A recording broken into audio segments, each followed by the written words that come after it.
Last up tonight, kind of wanted to get a little deep, get spiritual, get I guess, a little Joe Rogan on and talk about the actual connection with the plant and microbes.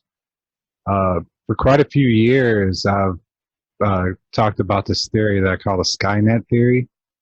And that is basically once you have these regenerative systems set up, you plug a plant into it, it becomes self aware, just like Skynet did in the Terminator.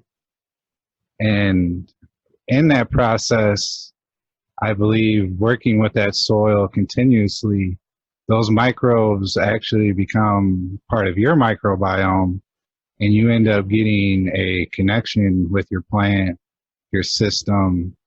As crazy as that sounds, I believe all that stuff because I sense things with my plants. That's why you hear me when I'm talking about feeding and all that. I'll do a lot of that stuff based on feeling or watering. Yeah, you're singing my tune on that. I'm the same way. There's science behind it too. I can't remember. I wish I could. I should write this stuff down when I see it. But there's a study where they actually somehow scientifically prove that plants can sense the presence when you walk right into their vicinity. And even when you have that same person there and then another person walks in, they can sense that person as well. You know, they have, I don't know how there's a big study. I wish I could remember the details. I thought that was cool. You know, they've done studies with music, playing certain types of music, like stringed, music with a lot of strings, like classical music and maybe, acoustic guitars and things like that. The plants would actually grow towards those sounds.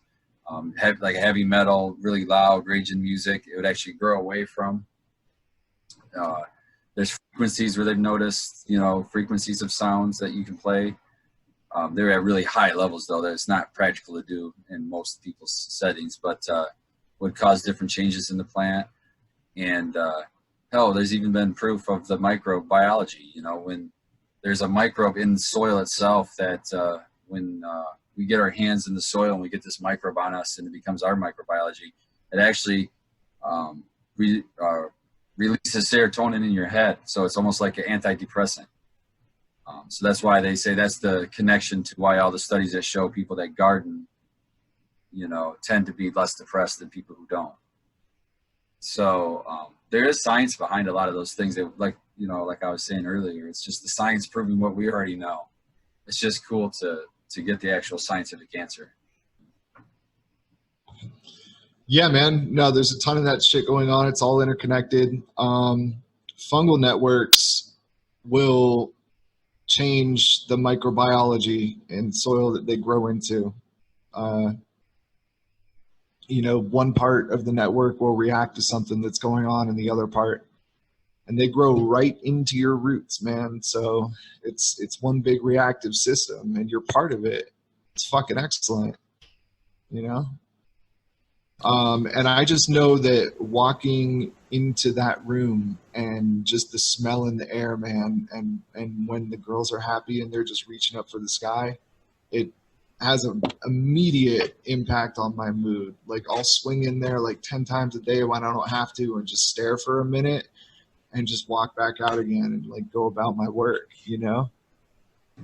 Oh, 100%. It just boosts me every time, man. I've got right now the ones that keep catching my eye is the Pheno Hunt Challenge plants, which we learned today. One of the parents was sour snow, so we know half the genetics. But shout out to 2020 Mendocino running that.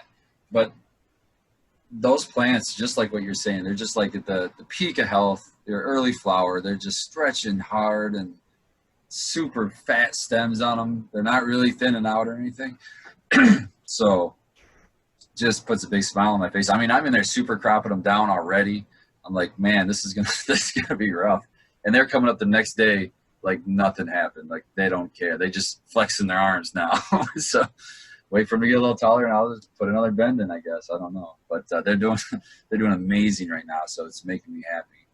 And I don't know, it's going to sound out there, but I think there's a psychic connection between the plants. We don't speak the same language, obviously, but I get thoughts and senses, and it's always what I say. The girls are telling me this, or the girls are telling me that. It's just every grower can tell you a story if they walked into the grow room and within a second just knew something was off. I mean, how do you explain that? You just know, like, boom, there's something off, there's something wrong, and then however much longer you figure it out. Yeah, there is something wrong. Something made you think, well, I'm going to look double hard today because there's something not going right here. And where does that come from? It's the force. That's why we talk, like we do funny little name games and whatnot, but that's honestly the best way to explain it. It's the force. You have to feel it. You have to trust it. I mean, the mycelium, like, as a whole, it's the biggest living organism on the planet. It's been around the longest.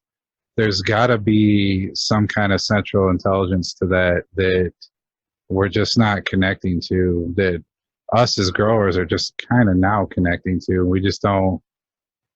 We're not fully comprehending it, I don't think. We just don't have any science behind it, I guess. But mycelium, bacteria, the microbes, they're the dominant species on this planet, in this universe. They run this thing. And as soon as you realize that, you're better off. Like, you need to team with them.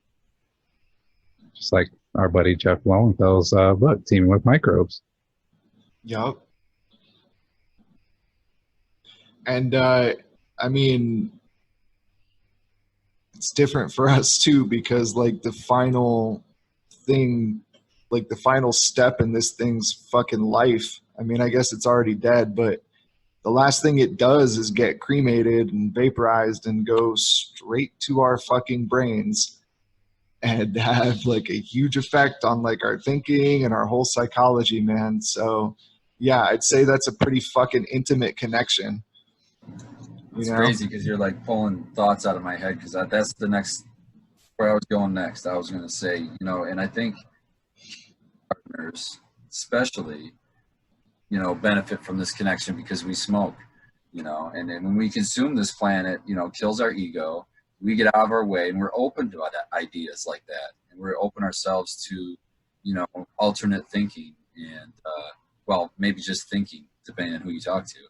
And, it's so to have that, if you want to call it a psychedelic experience, I wouldn't really call it that. I don't think it's that strong, but I think it's like the opening of the third eye or however else you want to say it, but it changes you. I think this plant changes you. It changes you for the better forever.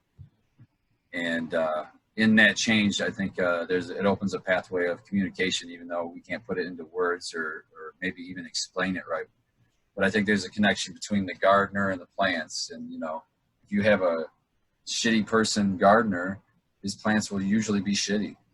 It's just usually the way it works out. I mean, you can usually go into a garden or at least smoke the weed of the person who grew it, and you can say, well, the person who grew this, gave a shit. And it's, how else do you quantify that? I guess you could get super scientific, but I just say it's because they gave a shit. And the plants feed off love too, and that's a cliche thing to say, but there's a reason it's a popular saying. What's the secret ingredient? Well, the secret ingredient is love. Oh yeah, man. I wish Miss C was on here tonight, because she's a prime example of that opening up the third eye. Because quite a few times over the summer, she's talked to me about, like, this is complete bullshit. I didn't know about this, and how, like, things that she normally did, like going to the bars and stuff like that, she just sees as like bullshit now. Like, what a waste of time. Like, why did I do that? Why did I find that fun? And it's pretty amazing. Like, she really has changed quite a bit in, well, I'd say a year and a couple months of cannabis use. Yeah, it just wakes people up, I think. At first it calms you down, so like not much is going to upset you. Well, just that fact alone opens you up with such great opportunities for growth, because it's at the edges of your tolerance when you push yourself where you make the most gains. You can make the baby steps, But really where you make the big giant steps is when you really push yourself to those edges. Oh. I hate goodbyes.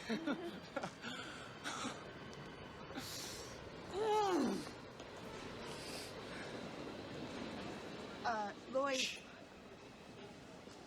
Just go.